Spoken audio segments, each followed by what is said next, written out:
Let's start with the Sunday Times and an interesting look into what Kwasi Kwarteng was up to before the mini-budget announcement. Josh? Well, yeah, this is actually just on budget day. Yeah, he did, and then he went off to a cocktail party with all of his city mates, and they all kind of said to him, hey, double down, what you're doing is brilliant, whilst they all just made loads of money. That's what it seems like anyway. This was at one of the Conservative donors' house, Andrew Law, who's a donor. He went there on the Friday night. Now, there's something a little bit damning here, that it turns out a bunch of people who sort of work in the city are sort of saying that they call him the useful idiot, which I think is... Kwarteng? Yeah, that's a bit rude. Well, this is a guy with a doctorate in economic history. Yeah, he's not an idiot. He's written a book. I mean, I haven't written a book. That would do it. That's not the great... He's written a book. That's pretty amazing. Can I say there were a lot of pictures in the book? OK, it was done in fine. Crayon. It's 4 pages. Yes. OK, fine. No, but that's right. He's a very, very smart guy. He got a scholarship to Eton. He's no stupid... he's no useful idiot. But the allegation is that these people consider him that way. Yeah, and the guy he went to the house to have champagne with, he's worth $750 million. He's donated $3.6 million to the Tories. But here's the thing. He's admitted taking short positions on the pound over the recent years, meaning that he's profited as the pound has declined, and it has declined considerably, even though it's gone back up a little. But that's only after the Bank of England put billions into the economy over the last week. But this person has made a lot of money in the last few years. But that's what they do. I mean, they... Well, that's what they do. On currency, don't they? Yeah. I mean, but if they've got an insider info into what's happening here, and the other thing that is a little bit, actually I'd say more than a little bit damning, is that a source who attended the party said that Kwarteng seemed surprised by the reaction of the market. I think maybe he didn't see it coming. Now, that seems to go very much against some people who were suggesting that this whole thing is part of some genius master plan, and actually there's something that they're aiming for.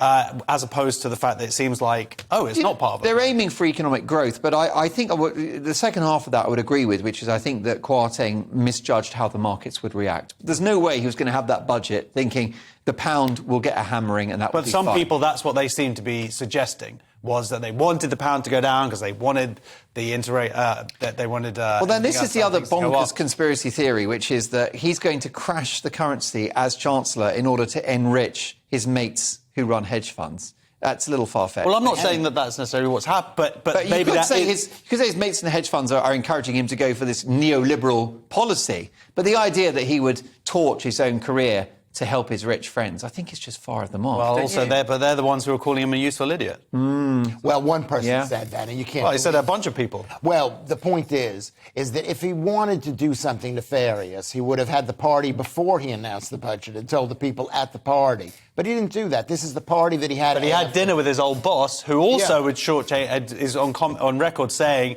that what's happening now is the gifts that keep on giving is the bets against the UK government bonds, which also crashed. Yeah, but then they went up 10%. They went up 10%. No, they didn't. Yeah, but only after billions were put in, after they already shorted it. Anyway, whatever. Well, no. Listen, I hear what you're saying, and it certainly doesn't have a good flavour to it. But Gordon Brown, he was known as the toast of the City of London. Gordon Brown famously really sort of romanced the city and made sure that taxes were at 40%. Yeah, but he made by making them billions until, of course, the global crash. But the point is, at the time, he made billions as the economy got better, not as the economy tanked. Right. Because he was the darling of the city, Gordon Brown, because he gave them such favourable terms in which to thrive. The City of London became the world's financial capital. And the reason why New Labour went for that is because the amazing amount of national income that was produced from that part of... Yeah, but then they put all their eggs in one basket and then it all went doody-doody. That's a fair point. But so with this, the idea of this budget is either a conspiracy theory in which the Chancellor is there just to enrich his hedge fund mates for when he leaves politics, or it's that they simply want to do everything they can to get economic growth so that you have national income which pays for everything. I think it's just a massive gamble. But what's dodgy about this is how much linkage is there going on between him and the people that he used to work for, work with? How have they benefited from it? Oh, I think you're being ridiculous. They're Tories. Well, I am ridiculous. They hang out with their rich friends. They know rich people. This is not... You can't call it a conspiracy. OK, well, I've seen Wall Street, so I know what happens. Yeah. Right. No, I think you're right to raise these questions. I think you have to understand and know what company our politicians keep, because it does shape their philosophy and their policies. Yeah, and also people's bank balances, seemingly. Correct. No, I think these people, everyone knows they hang out with rich people. You're right, they heard this information, but we're not going to utilise it in any way to make ourselves even richer. How do rich people make money? They make money by selling short stocks and currency. Or they buy currency. This is how they make money, because they buy it when it goes, when they think it's going to go up. This situation is not a shock. Here's the thing, Josh. I'm not rich. I guess you're not rich? Very much so. Lewis is full inherited wealth. I'm rich. He's blue-blooded. New York aristocracy.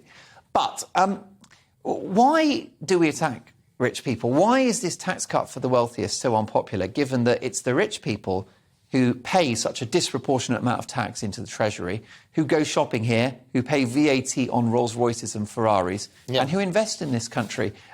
Rich people... That's if they pay tax. I'm not happy if we... Well, that's a big if, and that's another question. But, I mean, the bottom line is, I don't know why we don't love bomb the rich, because they pay for the NHS and policing and schools. Well, they pay for some of it, and the question, as you say... No, they pay for all of it. But what's that figure? I think it's 1% pay 30% of all income tax. Yeah, and when those... So I like those people. Let's have more of them, is what I'm thinking. Even if I'm not one of them. Yeah, but in this particular case, if you have people who are making a lot of money and they're betting against, the rest of our currency going down or the borrowing costs for the government going up, that is going to affect all of us. Yes, and also we can have this academic argument about economic growth, but if interest rates hit 7 or 8%, we're all screwed. Well, the people particularly who have little money. Yeah, very fair point. Very fair point. And we saw that, of course, 10 years ago, 12 years ago.